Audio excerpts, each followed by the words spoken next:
Sometimes you come across somebody once in a while you shouldn't have messed with. That's me. I am not an African American. You're Oreo cookie. White on the inside and black on the outside. I don't have an afro. I have an Amerifro. Talking that idiotic stuff you talk about, I would slap you. Go ahead. Make my day. Black at the ace of spades, but 100% American. Heard around the world by everybody and their mama. The Jesse Lee Peterson Radio Show. Uniting the races with truth instead of dividing them with lies. We're also rebuilding the family by rebuilding the man. I am Jesse Lee Peterson. Welcome to the third hour of the show. It is the third hour already. I definitely appreciate you being with me. Breaking news, a bombing in Boston.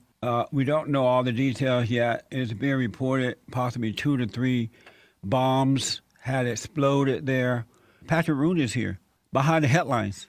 I want to get to some calls, but first, what do you got to say? What's going on with this Boston thing? What happened? What's the update? What do you know about it so far? Well, the update are 3 are dead, including an 8-year-old boy, and 170 plus are injured, I think 177 at last count. And 17 are in critical condition. A number of them had limbs blown off. There was talk of legs flying by people as they're running in the situation. Blood everywhere, just a real mess. 2 brothers were there, according to the report, and each one of them lost a leg. Wow. 2 brothers, can you imagine? Yeah, that's something else. There's a Saudi man, 20 years old, being questioned at a hospital. They didn't call him a suspect as of last night. I was hearing on the news. But they usually call him like a person of interest, even though I think they are suspects, but they don't want the media all over them, so they don't call them suspects. And there's also other reasons why, legal reasons why they don't call them suspects at a certain time, so they can question them a certain way, things like that. But there's a Saudi man, he's a student, and his apartment is being searched. We do know that, as you said, President Obama told people not to rush to conclusions, so forth, and which leads me to believe it's probably more likely at this point a terrorist Middle East type of thing. Right. Because if it was the other way around, typically they like to rush out information if it's about... If it was a Christian, if it was a white Klansman or skinhead, it would be a different subject. Right. Here is Obama saying, don't rush to conclusion. We still do not know who did this or why. And people shouldn't jump to conclusions before we have all the facts. But make no mistake, we will get to the bottom of this. And we will find out who did this. We'll find out why they did this. Any responsible individuals, any responsible groups will feel the full weight of justice. He jumped to a conclusion. We won't play this. We won't play that sound bite, but he jumped to a conclusion during that situation in Boston, Massachusetts. Cambridge, Massachusetts, with the black professor and the police officer. When he said, we don't know all the information, but I do know that the officer acted stupidly. So he never said that Muslims acted stupidly? Nothing. It's interesting that after 9/11, Obama said, one of the things that he said after 9/11, going way back, is that he wanted to understand what happened, why they did it. And it's interesting that he also said in this statement, he asked the question, why?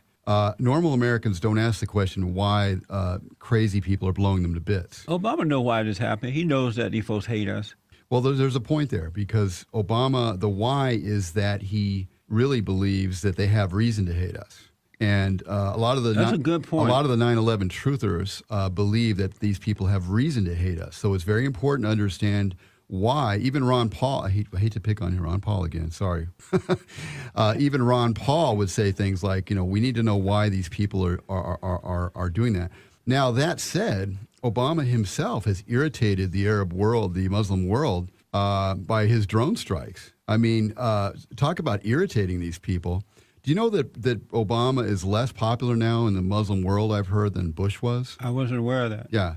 because I think a lot of that is because he's irritated these people in a certain way. Irritating people is a strategy that is used very often. You see it in the homes used, mothers with the kids. Yeah. But it's very rarely talked about as a strategy. Irritating people, it can really do wonders.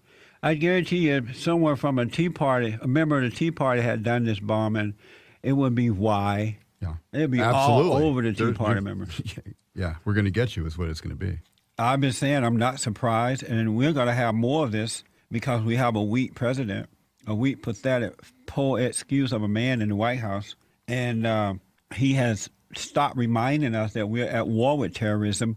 And so a lot of Americans have a false sense of protection when they go out into the world. I watch my back ever since Obama been in the White House.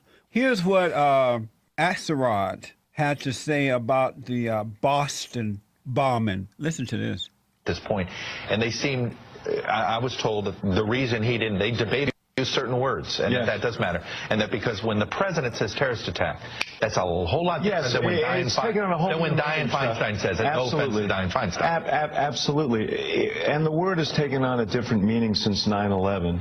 You use those words, and it means something very specific in people's minds. And I'm sure what was going through the president's mind is, we really don't know who did this. It was tax day. Was it someone who was you just don't know. And so I think his attitude is, let's not put any inference into this. Let's just make clear that we're going to get the people Anything you responsible. say could prejudge whether fair. And have reverberations all over the world. The president didn't know if it was caused by tax day or what it was. What kind of junk is that? Axelrod. This is the administration that seems to be most afraid of people on the right. And, their veterans might be acting out and using guns, so watch out for the veterans. I mean, they put out through their administration to watch out for the people on the right. So it's not surprising that David Axelrod, the first thing out of his mouth would be thinking about tax day. That's regular Americans. He's also trying to say that after 9/11 attack, you use the word terrorist, people automatically think of Arabs. And Obama goes out of his way to protect Arabs. Right. But he doesn't do that for the Christians. He doesn't do that for the Tea Party members. He doesn't do that for whites and Jews. He only does it with Muslims. Clearly, in this particular issue right now, he's clearly trying to say, let's not assume that the Arabs did it. That's why he's talking about don't jump to conclusions. Again, the longer he says don't jump to conclusions, the more likely I think they have a suspect who's Arab. Yeah. Guy, welcome to the show, sir. Thanks for calling and thanks for holding you on the air. Hey, good morning, Jesse. Good morning, Patrick. Hello, Guy. Good morning. Hey, you're right. They're blaming it on everything but the right. It is an act of terrorism, and they're going to find out it's done by Muslims. And just like from the Fort Hood all the way from Benghazi to this, they're killing Americans right and left. Really, it's violence. It is terrorism, and it's just crazy that this happens here in the United States. It is, Guy. I can't believe, my mind won't wrap around the fact that this is happening in the United States of America.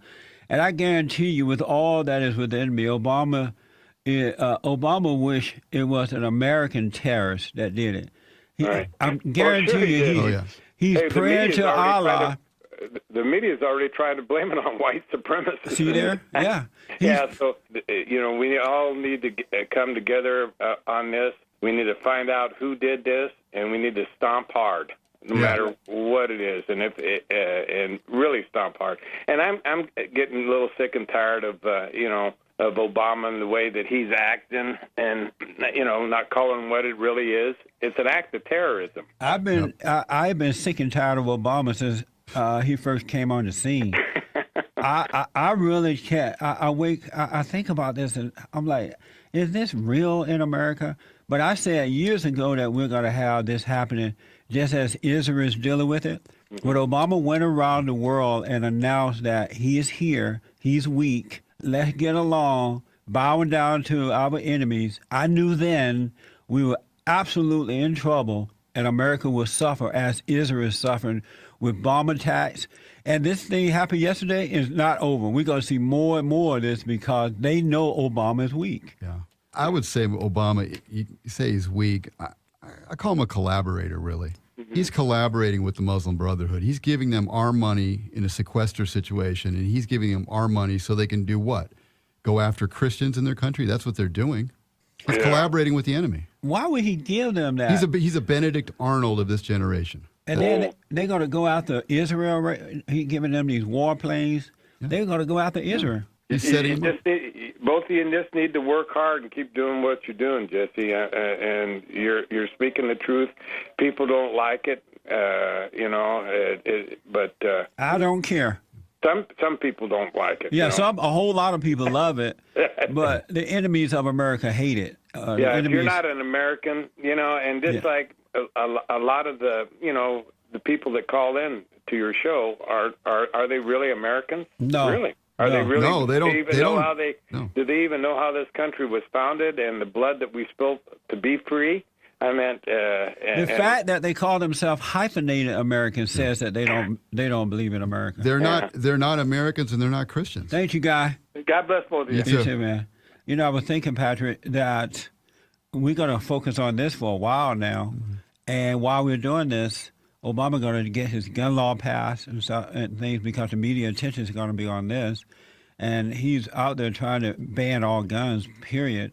And you made the point that we're going to end up with a police state after this. Right. And like I said, eventually. I heard a couple of conservative hosts yesterday talking about this in a good sense, that they wanted to see cameras everywhere in these major cities.